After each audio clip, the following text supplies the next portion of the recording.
ہرگز نہ سمجھیے گا کہ یہ کوئی ہماری یافت ہے، ہم نے خود تلاش کیا ہے، ہم نے خود پایا ہے۔ میں تو اعلیٰ وجہ بصیرت جانتا ہوں، اللہ نے نہ معلوم کہاں کہاں سے موڑ کر مجھے اس رخ پر ڈالا، نہ معلوم کہاں ہوتے کیا کر رہے ہوتے۔ اللہ اسباب پیدا کرتا ہے، رخ موڑ دیتا ہے۔ کدھر جا رہے ہیں؟ یا ابراہیم لہذا خلقت ام لہذا امرت۔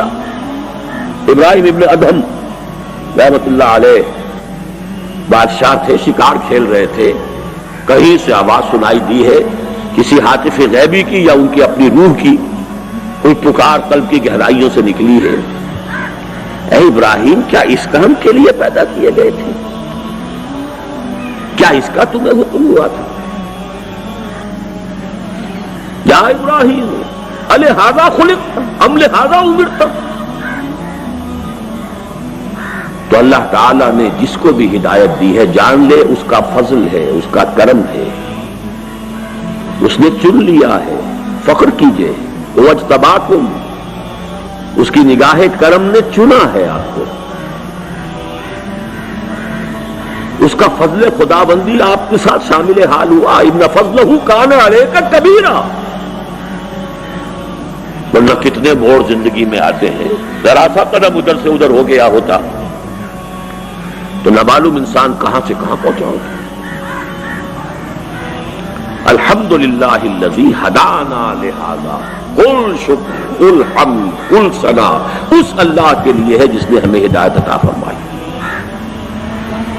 وما كنا لنهتدي لولا ان هدانا اللہ۔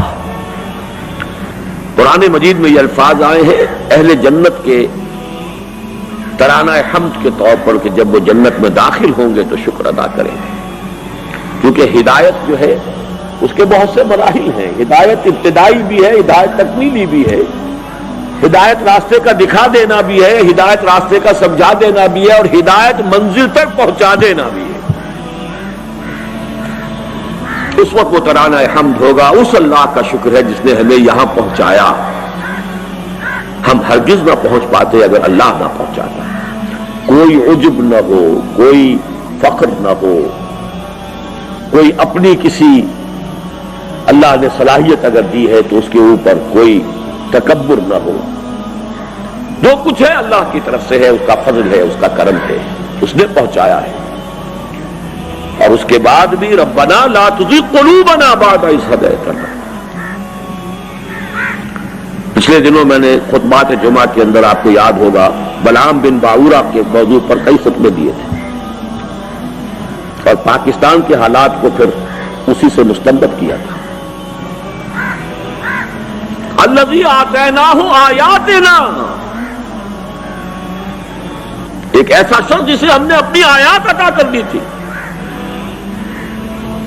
وَلَوْ شِئْنَا لَرَفَعْنَاهُ بِهَا وَلَكِنَّهُ أَخْلَدَ إِلَى الْأَرْضِ۔ ہم چاہتے تو اسے اور ترفع عطا کرتے، اور بلندی عطا کرتے، اور آگے کے مراحل کی طرف رہنمائی ہوتی، لیکن وہ بدبخت زمین کی طرف دھنستا چلا گیا۔ زمینی خواہش، اور جہاں تک روایات کا تعلق ہے ایک لغزش، ڈرتے رہنا چاہیے، کانپتے رہنا چاہیے۔ حدیث موجود ہے کہ ایسے بھی ہوتے ہیں لوگ نیکی سے، زہد سے، تقوی سے، عبادت گزاری سے یہاں تک پہنچ جاتے ہیں کہ ان کے اور جنت کے درمیان بس بارش بھر کا فاصلہ رہ جاتا ہے، اور اس کے بعد تباہی آتی ہے اور جہنم میں پہنچ جاتی ہے۔ اسی کا عکس یہ ہے کہ کسی بھی انسان سے یہ نہ سمجھیے کہ آپ برتر ہیں، بہتر ہیں، کیا پتا اس کا انجام کیا ہو اور آپ کا انجام کیا ہو۔ اللہ اس کو ہدایت دے، کہیں سے کہیں پہنچا دے۔ اسی حدیث کے الفاظ ہیں کہ ایک شخص اپنے کفر میں اور معصیت میں بڑھتا رہتا ہے، بڑھتا رہتا ہے، بڑھتا رہتا ہے، یہاں تک کہ اس کے اور جہنم کے درمیان ایک بارش کا فاصلہ رہتا ہے، اور پھر زندگی میں انقلاب آ جاتا ہے۔ تو اس انقلاب معکوس سے اللہ ہمیں بچائے، اور اس کا طریقہ یہی ہے کہ ہرگز نہ سمجھا جائے کہ کوئی ہمارا کمال ہے، کوئی ہماری صفات ہیں، کوئی ہماری خوبیاں ہیں. جو کچھ ہے اللہ کی دین ہے، عطا ہے، اس پر شکر ادا کیجئے، اس کو مضبوطی سے تھام کر رکھنے کی کوشش کیجئے. آخرت کو دنیا پر ترجیح دیجئے. اپنے بس میں جو کچھ ہے کر گزریے، لیکن اس سے زائد اپنی ذمہ داری مت سمجھیے. ہوتا ہے ہو، نہ ہوتا ہو نہ، ہم مکلف نہیں، لیکن اس پر مکلف ہے کہ اپنا تن من دھن لگا دے.